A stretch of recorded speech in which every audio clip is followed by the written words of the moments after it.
দীপা চ্যানেলে আপনাদের স্বাগত। আমি আবার আপনাদের সামনে একটা নতুন ভিডিও নিয়ে চলে এসেছি। তো এখন তো শীতকাল, আর শীতকাল মানেই নতুন আলু, আর নতুন এই ছোট আলু দিয়ে আলুর দম খেতে খুবই মজাদার এবং টেস্টি লাগে। তো এই আলুর দমের রেসিপিটাই আপনাদের করে আমি দেখাবো। ছোট থেকে বড়রা এই রেসিপিটা খেতে খুব পছন্দ করে।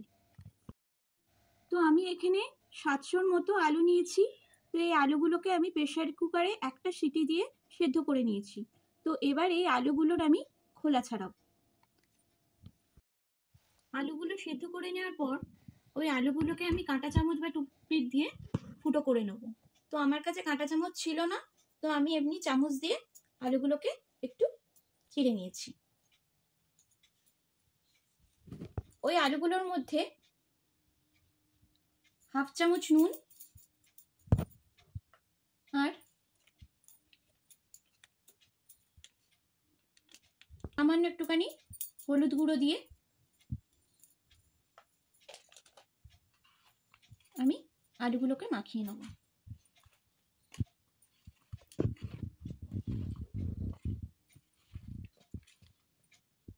কিছুক্ষণ রেখে দেব।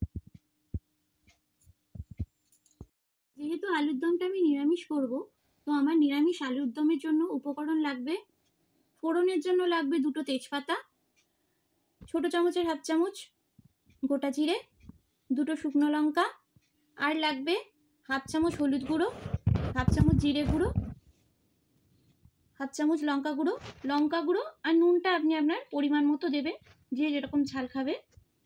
আর সামান্য 1 চিমটে লাগবে চিনি, সামান্য পরিমাণে একদম লাগবে হিং, আর লাগবে এরকম সাইজের একটা টমেটো, আর এতটা পরিমাণ আদা। এবার আমি টমেটোটাকে কুচি করে নিয়েছি, আদা আর 2টো কাঁচা লঙ্কাকে এইভাবে চিড়ে রেখেছি। আমি একটা মশলা তৈরি করব। সেই মশলা তৈরি করার জন্য 1 চামচ গোটা জিরে, 1 চামচ মৌরি, 7 থেকে 8টা গোলমরিচ আর 2টো শুকনো লঙ্কা নেব। আর নেব সামান্য পরিমাণ কড়াইশুঁটি, আর লাগছে ধনেপাতা কুচি। গ্যাসে কড়া বসিয়ে দিয়েছি। কড়া গরম হয়ে যাওয়ার পর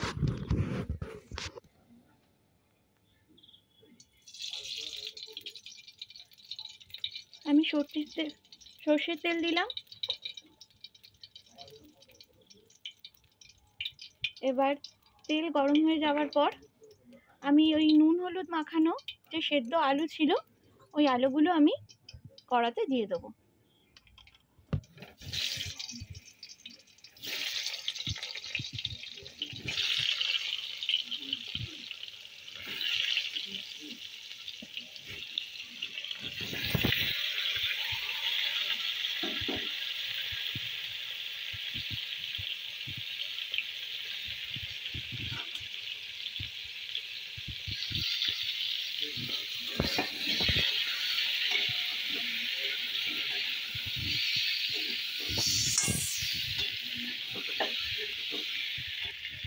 তো আমি গ্যাসের আঁচটা কিছুটা হাই ফ্লেমে দিয়ে আলুগুলো ভেজে নেব। রান্নাটা সাদা তেলেও করতে পারেন, আমি সর্ষের তেল দিয়ে করেছি।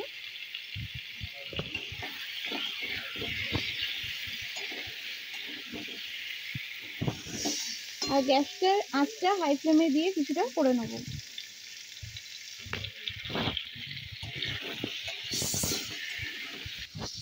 আর এই যে টমেটো, আদা আর কাঁচা লঙ্কাটা আমি মিক্সিতে পেস্ট করে নেব। আলুগুলো একটু ভাজা হয়ে যাওয়ার পরে আমি আলুগুলো তুলে নেব।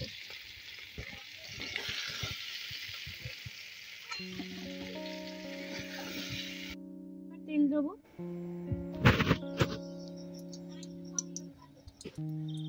প্রায় 2 চামচ থেকে সামান্য একটু বেশি তেল দিলাম।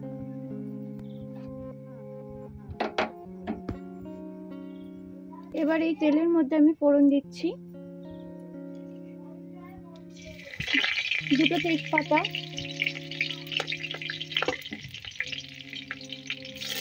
দুটো শুকনো লঙ্কা আর জিরে, গোটা জিরে।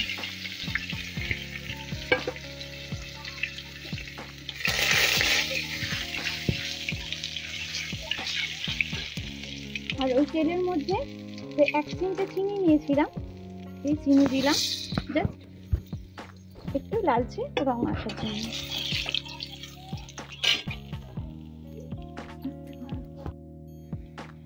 সামান্য আমি 1 চিমটের মতো হিং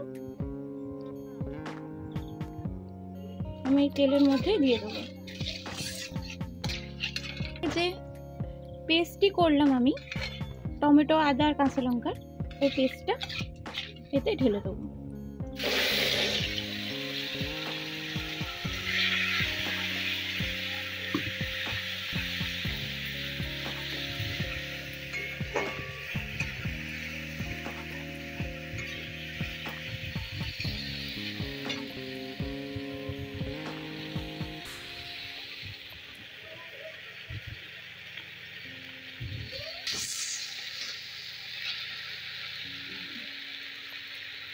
গুঁড়ো, হলুদ গুঁড়ো আর লঙ্কা দিয়ে দেব।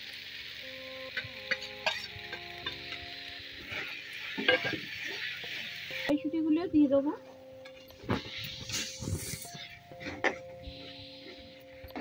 আমি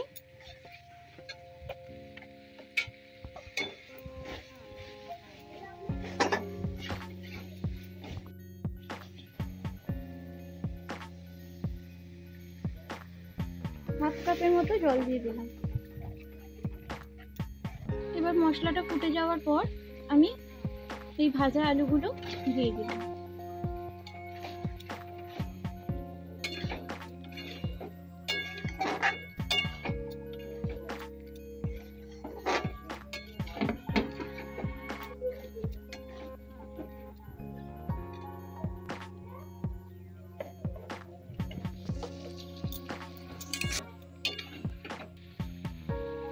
এবার পরিমাণ মতো নুন দিলাম।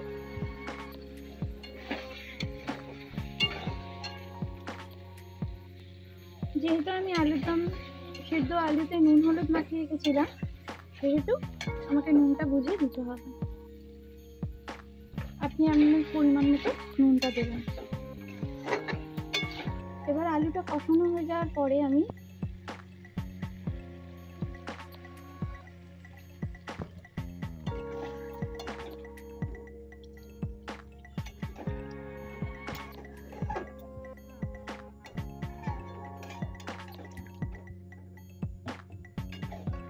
এক কাপের মতো জল দিলাম।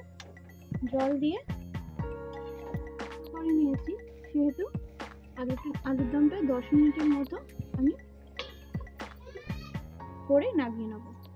আর এই সময় আঁচটা মিডিয়াম আঁচে রেখে দেবো।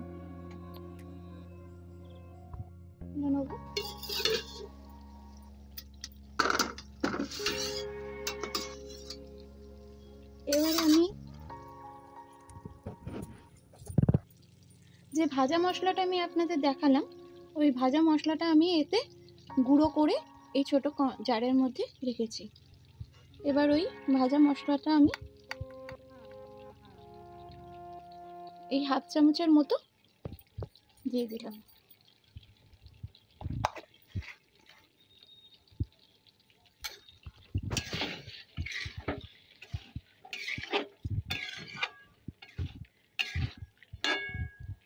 নাড়ার পর এবারে আমি এই যে ধনেপাতা কুচিটা ওপর থেকে দিয়ে দেবো।